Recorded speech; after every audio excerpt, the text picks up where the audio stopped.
여러분이 바이올린 콘체르토를 얼마나 많이 들으시는지 모르겠지만 바이올린 곡 중에서 사람들에게 가장 많이 알려진 곡을 말한다면 이 곡을 꼽습니다. 우리 한국에 나온 유명한 바이올리니스트 세라 장이 연주하는 이 곡을 한번 함께 들어보겠습니다.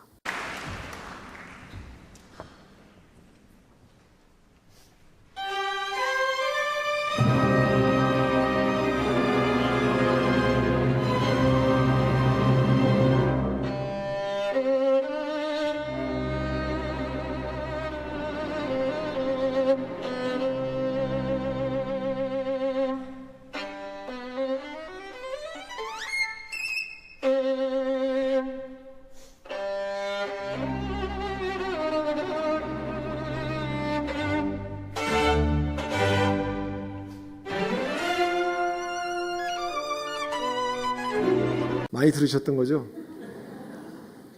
음악회 가서 못 들었어도 CF 때 광고 때 들었다든지 뭐 그렇게 많이 들으셨습니다. 사라사테의 지고이네르 바이젠이라고 하는 바이올린 곡입니다.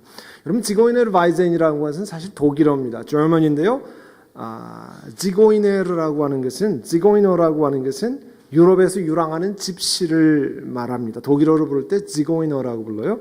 그리고 이 멜로디 선율을 의미하는 것이 바이젠입니다. 그러니까 지고이너르 바이젠이라고 하는 것은 사실은 집시의 노래, 집시의 선율이라고 하는 그런 뜻이에요. 정처 없이 유랑하면서 떠도는 집시의 삶의 애환과 기쁨을 묘사한 것이 지고이너르 바이젠입니다.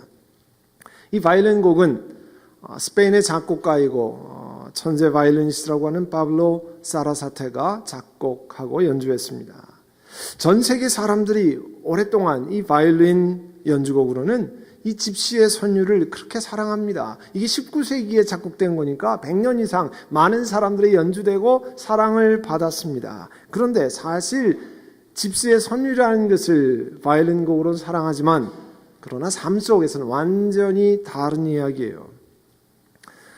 유럽에서는 이 사람들을 집시라고 부르지만 자기네들은 로만이라고 부릅니다. 원래 그 인도의 서북부의 롬이라고 하는 지역에서 왔다고 그래서 로만이라 이렇게 부르는데요. 영국 사람들이 처음에 이집트에서 온 사람들인 줄 알고 까무잡잡하고 이렇게 이집트 사람까지 생겼다고 그래서 이집션에서 시작된 것이 집시입니다.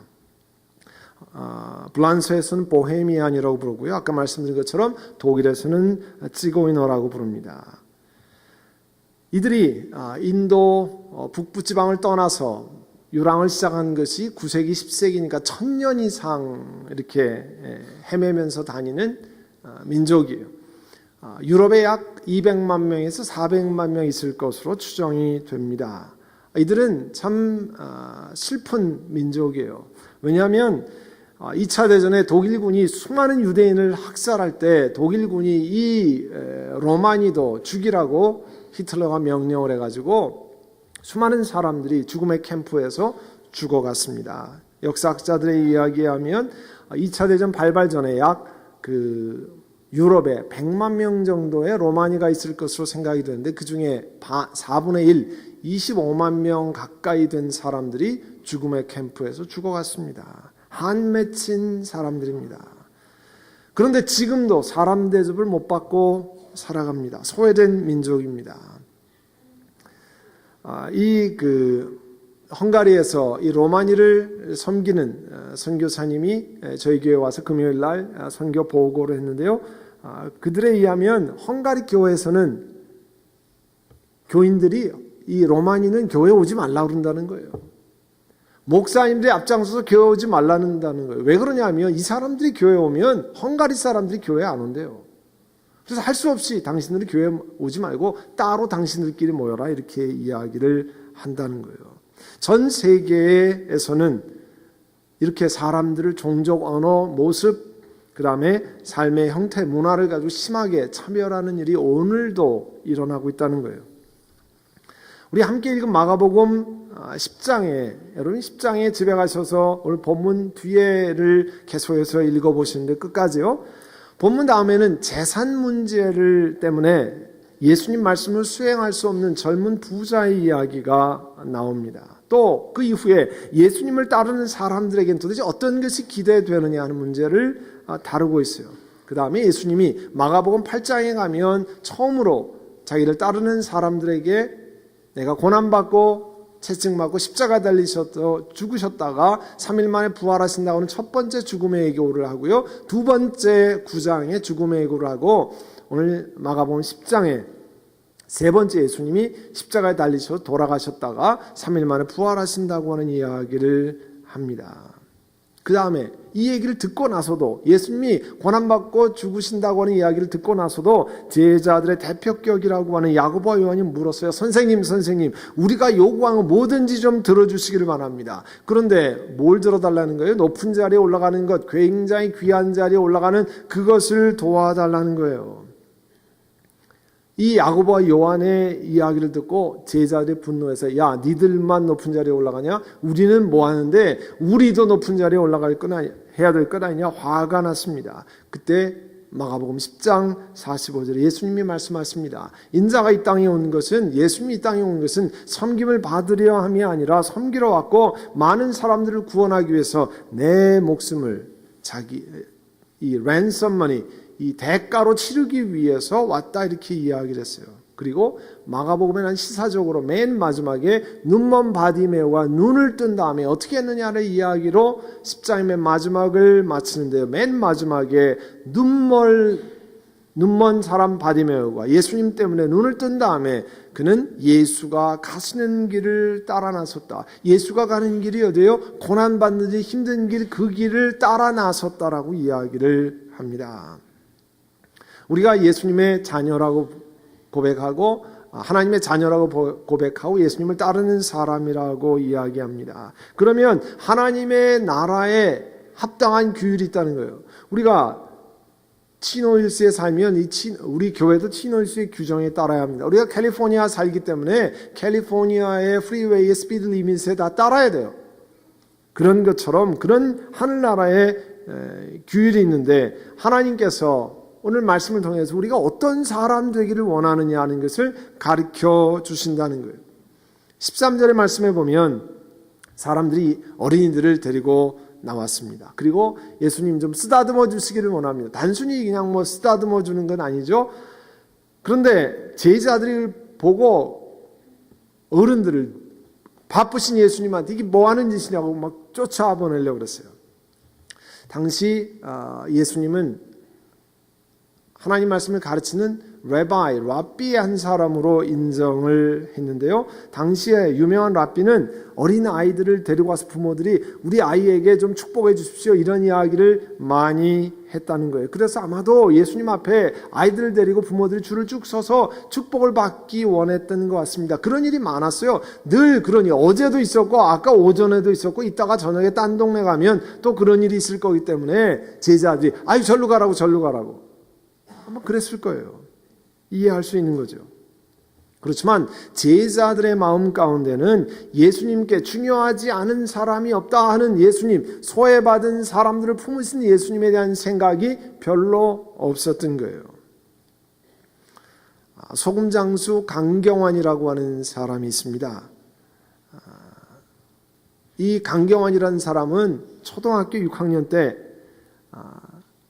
바닷가에 서해안에 살았어요. 초등학교 6학년 때 서해안에 사는데 바닷가에 무슨 깡통이 하나 흘러왔어요. 그래서 뭐 놀 게 없으니까 깡통을 들고 두드렸는데 갑자기 눈앞에서 번쩍 하더라는 거예요. 3일 만에 병원에서 깨어났는데 보니까 자기 양쪽 손목이 없어요. 왜냐하면 이 발목줄에 얼마 전에도 휴전선에서 그게 터지지 않았습니까? 이 발목줄에가 흘러왔는데 그것을 모르고 장난감으로 생각하고 놀다가 터졌어요. 그래서 팔목이 잘려나갔습니다. 여러분 갑자기 초등학교 6학년 때 팔목이 잘려나갔으니까 뭘 할 수 있는 게 없잖아요. 다 사람들이 먹여줘야 되고 입혀줘야 되고 뭐 막 그런 상황이었어요. 그런데 기가 막힌 것은 자기 엄마가 어느 날 외할머니 집에 간다고 가셨어요. 그런데 하루가 지나고 이틀이 지나고 일주일이 지나서 안 오시는 거예요. 아들을 버리고 도망갔어요. 오죽했으면 그렇게 했겠습니까? 자기가 기다리다가 밥 먹여줄 사람도 없죠. 뭐 방법이 없잖아요. 이 팔목이 없는, 손이 없는 두 팔로 나가서 뒤져가지고 먹을 방법이 없으니까 입술로 밥을 핥아서 먹었다는 거예요. 참 처절한 상황이 됐습니다. 학교는 당연히 갈 수가 없죠. 공부를 할 수가 없죠. 인생이 아주 비참한 지경으로 떨어졌습니다. 양손 없는 인생에 무슨 희망이 있겠습니까? 남들이 학교 갈 때 자기는 술집에 가서 밤늦게까지 술을 마셨다는 거예요. 어느 날 그날도 밤늦게까지 술을 마시고 술에 취해서 자고 아침에 깼는데요. 자기 앞에 무슨 잡지가 하나 놓여 있더래요. 그래서 이렇게 뒤져보니까 한 사람이 어느 교회에 와서 간증을 한다고 그러는데, 이 사람이 어떤 사람이냐면 두 팔이 없고 다리가 없는 사람이 간증을 한다고 써 있다는 거예요. 자기가 너무 신기했다는 거예요. 자기는 두 손목만 없는데 이 사람은 두 팔이 없고 한쪽 다리가 없고, 그러니까 나보다 훨씬 어려운 사람인데 이 사람이 무슨 간증을 하는가 교회를 찾아갔어요. 그리고 저런 사람도 사는데 나 같은 사람도 못 살라는 법이 없지 않는가 생각에 전환이 일어나기 시작했어요. 그리고 그분에게 편지를 쓰고 연락을 했습니다. 질문했어요. 나도 당신처럼 살아갈 수 있습니까? 그때 바로 답장이 왔다는 거예요. 물론이죠. 당신도 나처럼 잘 살아갈 수 있습니다. 그래서 그 사람이 예수 믿고 신앙생활을 하기 시작했어요. 교회 나가서 신앙생활하고 교회 안에서 이제 그 아가씨를 만나서 결혼도 하고 인생이 바뀌기 시작했어요. 세상에서 전혀 받아들여지지 않는 사람, 세상이 받아들여지기 이전에 나부터 세상에 속하려고 생각지도 않는 그런 사람이 예수를 믿고 난 다음에, 예수님 영접한 다음에 세상이 바뀌었습니다. 이 땅에서는 장애자로 살아가지만 하나님의 영원한 자녀가 되고 하나님이 나를 포용하시고 나를 하나님의 자녀로 부르신다고 생각이 바뀌기 시작했어요. 생각이 바뀌니까요, 과거엔 전혀 할 수 없다고 하는 생각이 바뀌어서 일을 하려고 생각했어요. 그래서 배운 것이 그 서해안이니까 염전에서 일하는 거예요. 여러분, 염전이라는 데가 뭡니까? 바닷물 가뒀다가 말려가지고 그 다음에 말리면 뭐가 생기죠? 소금이 생기잖아요. 그 소금을 자루에다 퍼담는 게 염전에서 주로 하는 일이에요. 가서 일하겠다고 생각하면 염전에 있는 소금을 퍼담아야 되는데, 소금을 뭘로 퍼담냐면 삽으로 퍼담아요. 그런데 손목이 있어야 삽을 잡을 수 있잖아요. 그런데 생각의 발상의 전환이 일어나니까 어떻게 생각했냐면, 그 몽당손으로 삽을 이렇게 받친 다음에, 삽에는 항상 삽 자루가 있어요. 거기는 삼각형으로 되어 있잖아요. 그죠? 그 삼각형에다 자기 팔목을 집어넣고 테이프로 감았대요. 그리고 삽질을 하기 시작했어요. 한 퍼대 소금을 퍼담는데 남들보다 5배 시간이 걸리더래요.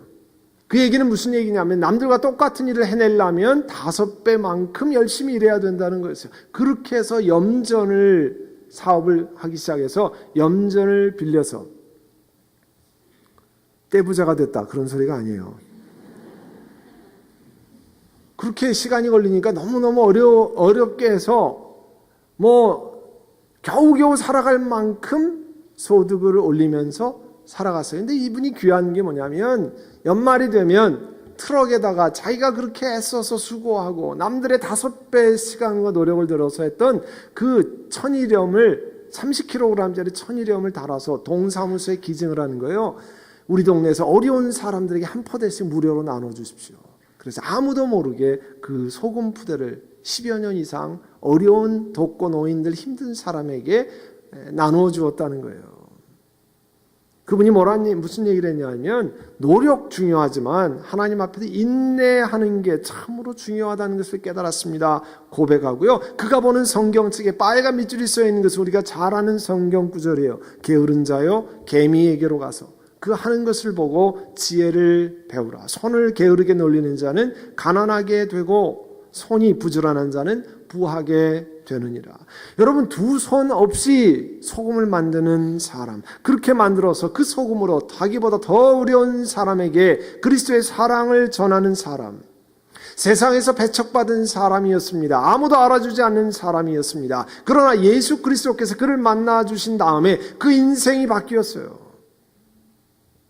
여러분, 이거 보면요, 사람이 예수님 만나면 누가 바뀔지 모릅니다. 지금은 페인으로 살아가고 지금은 아무것도 아닌 존재로 살아가지만 예수님을 만나면 그 인생이 바뀌어서 정말 그 사람이 새롭게 되는 겁니다. 그래서 예수님께서 14절에 보면 예수님 앞에 오는 작은 자, 아이들이 오는 것을 막 막는 것을요, 화가 나셔서 제자들이 이렇게 말하셨어요. 어린이들이 내게 오는 것을 허락하고 막지 말아라. 하나님 나라는 이런 사람들의 것이다.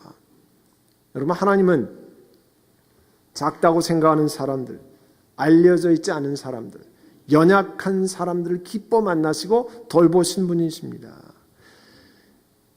지금은 매일매일이 어린이 세상 아니에요. 그렇지만 100년 전만 해도 소파 방정환 선생님이 한국 아이들이 하도 대우를 못 받으니까 오늘은 어린이날, 우리들 세상, 그날만이라도 5월 5일만이라도 어린이들을 좀 대우해라, 이렇게 해서 어린이날이 시작됐는데, 그러니까 전 세계 역사를 통해서 어린아이들이 대우받은 것은 불과 얼마 안 돼요.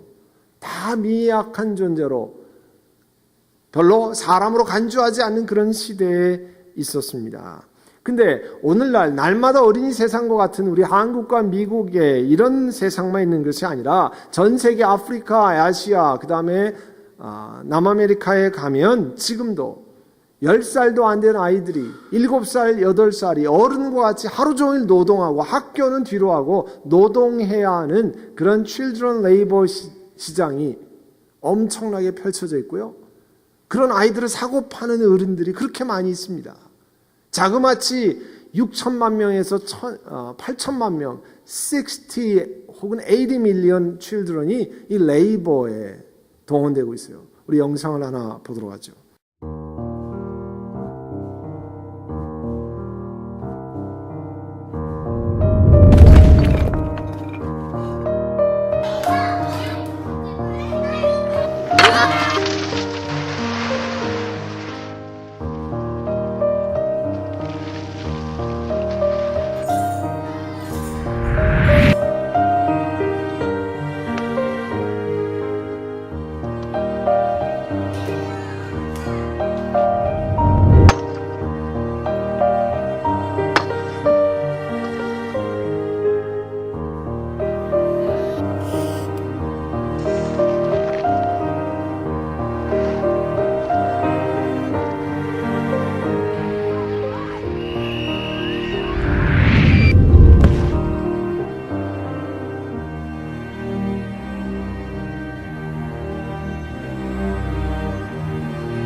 여러분, 우리들의 자녀들은, 손자, 손녀들은 다 학교에 가 있습니다.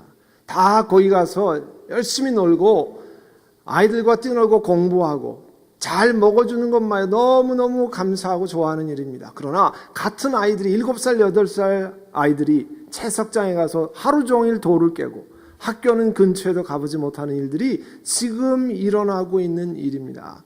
제가 아는 어느 선교단체는 태국에 가서 사역을 하는데, 태국의 이 children trafficking, 아이들을 사다가 파는 그런 거에서 아이들을 빼오는 일이에요. 아이들을 다 돈 주고 사왔기 때문에 그 돈 주고 빼내야 되는데, 부모들이 아이들을 사랑하고 그런 얘기하지만 동남아나 아시아에 가면, 아프리카에 가면 그렇지 않습니다. 부모들이 아이들 돈 받고 팝니다. 노동장에 팔고요. 그 조그만 아이들을 성매매에 팝니다. 그런 아이를 돈 주고 빼내오고 하는 일을 선교 사역으로 하는데, 오늘 그런 아이들을 받으라, 사랑하라, 그런 아이들이 귀하다고 하는 것들, 예수 그리스도를 전해야 된다고 하는 말씀을 하고 있습니다. 세상은 작은 자를, 무력한 자를, 힘이 없는 사람들 별로 반기지 않습니다. 세상이 반기는 사람들은 권력 있는 사람, 영향력 있는 사람, 부를 가진 사람들이에요. 그래서 야고보서에도 야고보의 가르침이 뭐냐면, 신앙이 있으면, 믿음이 있으면 자연스럽게 삶 속에서 그 믿음이 나타나야 된다는 거예요. 그러면 사람을 만날 때 어떻게 나타나느냐? 야고보서 2장 6절 이하에 보면 이렇게 말씀합니다. 영광의 우리 주 예수 그리스도를 우리가 믿고 있으니 사람을 차별하여 대하지 마십시오. 여러분, 예수 그리스도를 믿는 신앙이 있으면 사람들을 차별하면 안 된다는 거예요. discrimination 하면 안 된다는 겁니다. 뭘로 차별하냐? 옷 입는 거로, 모양으로, 외모 단장하는 것으로 사람들이 차별을 많이 한다는 거예요. 여러분의 회당에 화려한 옷을 입은 사람이 금반지를 끼고 들어오고 또 남루한 옷을 입은 가난한 사람도 들어온다고 합시다. 화려한 옷을 입은 사람에게는 특별한 호의를 보이면서 여기 좋은 자리인데 여기 앉으십시오. 대신에 가난한 사람은 당신 거기 서 있든지 아니면 내 발치에 앉아있든지 마음대로 하십시오. 바로 여러분은 서로 차별을 하고 나쁜 생각으로 남을 판단하는 사람이 된 것이 아니고 무엇이겠습니까? 사랑하는 형제자매 여러분, 들으십시오. 하나님께서는 세상에 가난한 사람을 택하셔서 믿음에 부유한 사람이 되게 하시고 하나님을 사랑하는 이들에게 약속하신 그 나라의 상속자가 되게 하시지 않았습니까? 가난하지만 세상에선 가진 것 없지만 하나님이 택하시면 그 믿음에 부유한 사람 만드는 것이 하나님의 특별한 섭리입니다. 아멘 좀 하세요. 여러분 다 부자인 것 같아요. 그러니까 나랑은 해당 사항이 없다. 사실은 우리가 다 연약하고 가난한 사람 아닙니까? 그렇지만 예수 그리스도 안에서 신앙에 부유한 사람이 되지 않았습니까? 설교 시작에 유럽의 로마니 집시의 이야기를 했는데요. 저는 이 집시 이야기라면 제가 한번 소개했던 영화 초콜릿이라고 하는, 한국말은 초콜릿이라고 하고 원래 프렌치 무비인데요. 쇼콜라라고 하는 그 영화를 생각하게 합니다. 1950년대 블란서의 작은 마을에 일어난 이야기입니다. 전통적인 카톨릭 신앙을 지닌 보수적인 마을이에요. 마을 한가운데 성당이 있고 거기에 다 주변 사람들이 주일이면 미사를 드리는 그런 동네예요. 그런데 사순절 렌트 시즌이 됐습니다. 성당에서는 예수님의 고난을 기억하고 자신을 신앙적으로 한번 돌아보도록 가르쳤습니다. 그 일환으로 자기 자신 셀프 컨트롤을 이 렌트 시즌 가운데 하는데 그 동네 사람들이 이 초콜릿을 블란스 사람들이 그렇게 좋아하는 것 같아요. 그래서 예를 들면 핫 초콜릿 혹은 초콜릿을 템테이션의 하나로 간주하고 좀 멀리하는 것을 성당에서 가르쳤어요. 그런데 그 작은 블란스 마을에 이 초콜릿 가게를 여는 모녀가 그 동네에 옵니다. 사람들이 다 멀리하는 그런 일을 경험해요. 그 작은 블란서 마을의 주민들은 사순절을 맞아서 신앙의 훈련으로 절제 일환으로 여러 가지 일을 하고 있었어요. 초콜릿을 먹지 않기도 하고 또 금식도 했습니다. 보이는 절제는 남들 보는 것처럼 잘 하고 있었습니다. 그러나 그 안을 자세히 들여다보면 완전히 달랐어요. 그 영화는 그 안을 들여다보게 만듭니다.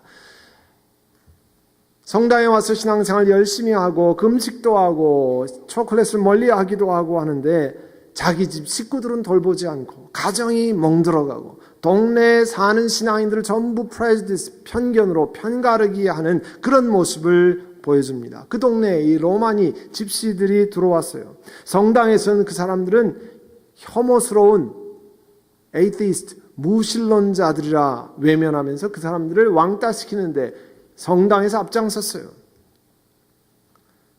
사람들을 서로가 갖는, 사람들마다 차이가 있잖아요. 사람들마다 자라는 배경이 다르지 않습니까?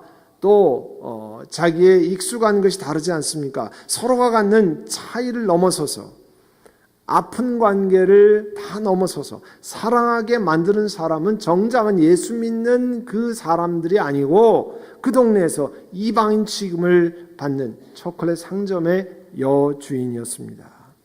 사람 취급을 제대로 받지 못하는 여인을 살려냈어요. 남편에게 심하게 도메스틱 바이올런스로 심하게 구타를 당해서 죽음 일보 직전에 있는 여인들을 살려낸 것은 초콜릿 상점의 여주인이었습니다. 할머니와 손자를 다시 이어주게 만들고 버림받은 할머니를 사랑받는 사람으로 만들어주고 자신을 박대하고 상점을 망치게 만들도록 미워하는 사람들을 사랑하고 동네 사람들이 다 배쳐가는 로마니 집시들을 포용한 사람이 이 사람들이었어요. 사람을 살린 사람은 성당에 다니는 신앙인들이 아니었고 사랑을 나누어주는 무신론자였어요. 그 영화에서는 뭘 이야기하냐면 사람을 바꾸어주는 것은 율법을 지키는 율법주의가 아니라는 거예요. 율법은 귀한 겁니다. 하나님 말씀으로 우리가 가드레일을 삼아서 가이던스를 삼아서 바른 길로 가는 건데 이걸 지키느냐 안 지키느냐만 따지면 율법주의가 되는데 사람을 바꾸는 것은 율법주의, 리갈리즘이 아니라는 거예요. 하나님의 사랑, 사람들을 품는 그런 넉넉한 마음이 사람들을 살려낸다는 겁니다. 우리가 고치고 회개할 일 아니에요? 우리가 뭘 지켰기 때문에 구원받는 거 아닙니다. 저와 여러분이 뭘 지켰기 때문에 구원받는 게 아니고 예수 그리스도 때문에 그 하나님의 풍성한 은혜 때문에 예수 그리스도가 십자가에 달리시고 돌아가시고 부활하셨기 때문에 구원받는 거예요. 참 미스터리라고 아이러니와 미스터리라고 생각하는 것 가운데는 신앙적으로 보수적이라고 하는 동네 지역에 차별이 더 많다는 거예요. 미국에서 바이블 벨트 하면 이 사우스캐롤라이나를 시작해서 알라바마, 조지아 혹은 미시시피, 텍사스, 오클라호마 이런 지역을 미국에서 바이블 벨트라고 해요. 동네마다 그쪽 지역에 가보시면요 얼마나 교회들이 많은지 몰라요.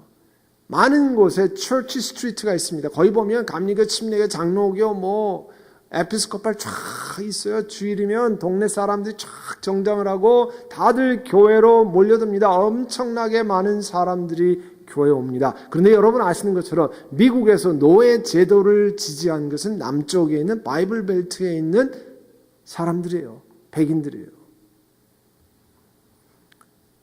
흑인들에 대해서 지난 60년대, 70년대까지 심한 차별이 있었던 것도 전부 바이블 벨트라고 하는 보수적이라고 하는 그런 것이요. 그게 참 이해가 안 되는 것 가운데 하나예요. 성경의 가르침을 신뢰한다고 고백하는데 성경의 기본을 무시하는 거예요. 하나님 앞에 성별의 차이가 없고 피부의 색깔의 차이가 없고 배경의 차이가 없고 그가 태어난 종족, 에스닉 백그라운드의 차이가 없이 하나님 앞에 이퀄한 평등한 사람이라고 하는 것을 깨트리는 그 기본을 깨트리는 것이 보수적이라는 것이라는 거예요. 오늘 예수님께서 그와 같은 것들을 말씀합니다. 15절에 내가 진정으로 너희에게 말한다. 누구든지 어린아이와 같이 하나님의 나라를 받들지 않는 사람은 거기에 들어가지 못할 것이다. 어린아이와 같이. 아니 어린이가 하나님의 나라를 어떻게 받듭니까? 어떻게 받들기 때문에 예수님이 그런 말씀을 하셨습니까? 여러분 아이들은요 자기 자신이 돈 벌어서 먹고 살 수 있는 아이들이 아닙니다. 다 부모님들에게 의존합니다. 자기 자신들이 돈 타서 공부할 수 있는 아이들이 아닙니다. 부모들이 다 공부시켜야 됩니다. 아이들의 대표적인 것은 디펜던스예요. 의존하는 거예요. 어른들에게 의존하는 거. 오늘 예수님 말씀하시는 것은 아이들의 의존, dependence of children. 아이들이 의존하는 것이 하나님의 나라에 들어가는 하나님의 사람들이 보아야 할 메타포라는 거예요. 그걸 비유라는 거예요. 여러분 미국에 살면서 경험하시는지 모르지만 미국 사람들이 가지고 있는 virtue 가운데 하나는 independence예요. 독립성. 그래서 고등학교만 졸업하면 모든 것을 다 혼자 해결하고 따로 나가서 살고 그런 independence. 그래서 옛날부터 보면 고등학교만 졸업하면 이제 나 혼자 결정하고 나 혼자 하고 모든 것을 하는 independence가 이 society의 one of the great virtue로 자리 잡아 있어요. 그렇지만 성경은요 처음부터 끝까지 independence는 virtue가 아니에요. dependence upon God. 하나님께 의지하는 것이 하나님이 우리 성품 가운데 가장 길러야 할 virtue 가운데 하나예요. 하나님 내가 어려운 일이 있습니다. 하나님 어떻게 해야 됩니까? 하나님 뭐라고 가르치십니까? 하나님이 주신 지혜는 뭡니까? depending upon God. 그것이 하나님 우리에게 가르치는 중요한 가르침이에요. 그런데 어린 아이들이 그와 같은 것을 우리에게 보여준다는 거예요. 아이들처럼 의존해라는 거예요. 여러분이 하나님 나라에 들어가고 아무리 어른이 되고 70, 80이 넘어도 하나님 나라에 들어갈 때는 하나님 어떻게 해야 됩니까? 하나님의 지혜는 뭡니까? 하나님 가르쳐 주시기를 원합니다. 그거 해야 된다는 거예요. 16절에 예수께서는 어린 아이들을 껴안으시고 그들에게 손을 얹어서 축복하여 주셨다고 그랬어요. 직접 literally 문자 그대로 예수님이 어린아이를 사랑하셨어요. 축복하셨어요. 여러분, 아이들이 하는 걸 다 잘했다 그러는 게 아닙니다. 요즘 보면요, 아이들도요, 자기들이랑 틀린 애들 다 왕따 시키고 막 이래요. 같이 안 놀아주고 막 그래요. 이건 내 거야 하면은 다른 애들이 못 건드리게 해요. 그런 아이들을 다 억셉트 한다는 게 아니에요. 아이들이 가지고 있는 그런 성품, 의지하는 것, 또 그런 아이들같이 연약하고 힘을 쓸 수 없는 것들을 포용하는 예수님의 음성을 우리가 들어야 된다는 거예요. 편견으로 사람을 가르고 그런 것이 아니라 작은 자, 연약한 자, 힘든 자 이런 사람들을 품는 하나님의 음성을 들어야 합니다. 우리들이 쉽게 하는 것은요, 나와 가까운 사람들과 함께 하는 거예요. 나와 오랫동안 아는 사람은 내 편이고 나와 생각이 다르고 다른 환경에 있는 사람은 아니에요. 나랑 같은 학교를 나왔고 나와 같은 지역에서 있으면 갑자기 가까워져요.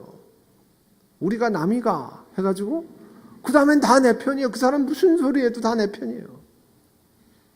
우리 한국에 그게 갖는 바운더리 아니에요. 내 바운더리에 들어오면 전부 다 잘한 거고 내 바운더리에 벗어나면 다 못한 거예요. 잘못한 거예요. 근데 예수님이 가르치면 그게 아닙니다. 내 바운더리에 있지 않는 사람들, 연약한 사람, 소외된 사람을 환영하고 품는 거예요.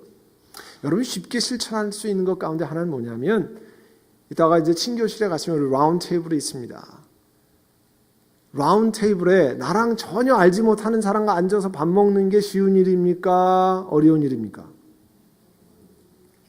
대답이 없으세요? 쉬운 일은 아니지만 그렇다고 어려운 일은 아닙니다. 하기 싫은 일 가운데 하나죠. 나도 오랜만에 일주일에 한 번 만나는데 저 권사님이랑 집사님이랑 그래 어떻게 지냈어? 막 좀 수다를 떨어야 되는데 모르는 사람과 날씨가 뭐 비가 왔다가 좋아졌네요. 그 다음에는 할 말이 없으니까 밥만 먹는 이건요 하기 싫은 일 가운데 하나예요. 그런데 그 하기 싫은 일을 깨트리고 여러분 하기 좋은 일로 만들어서 제가 이 교회에 오래 다니는데요. 잘 못 뵀는데 누구십니까? 저는 이런 사람입니다.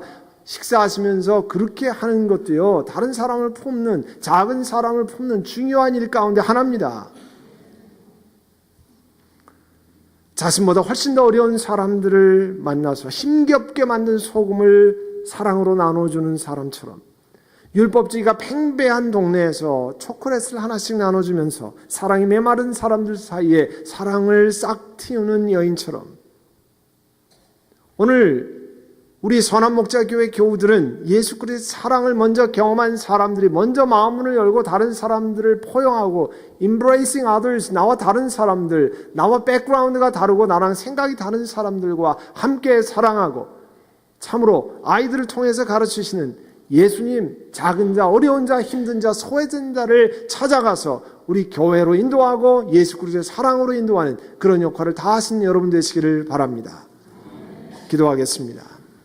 이 시간 기도하실 때 우리 묵상으로 같이 기도하면서 하나님 제가 이런 자가 되기를 원합니다. 사순절을 통과하면서 이런 사람이 되기를 원합니다. 우리 함께 묵상으로 기도하시겠습니다. 좋으신 아버지 하나님 오늘 예수님께 다가오는 아이들을 물리치지 말라고 하고 그들을 배쳐가는 제자들을 꾸짖으셨던 주님 어린아이와 같이 하늘나라를 받들지 않으면 그 나라에 들어가지 못하겠다고 말씀하신 주님 우리 삶 속에도 나와 편한 사람, 나와 같은 사람, 나랑 함께 있었던 사람만 포용하고 받고 나와 다른 사람, 나랑 멀리 있는 사람, 사람들이 인정하지 않는 사람 멀리하고 배쳐가는 저희들의 연약함을 용서해 주시기를 원합니다. 사랑하는 주님, 이제 예수님이 땅에 오셔서 과거에 하나님 백성이 아니었던 우리들 불러주시고 주의 자녀 되게 하신 것을 기억하고 하나님 앞에 나아가는 저희들 되게 하여 주옵소서. 예수님의 이름으로 기도하옵나이다. 아멘.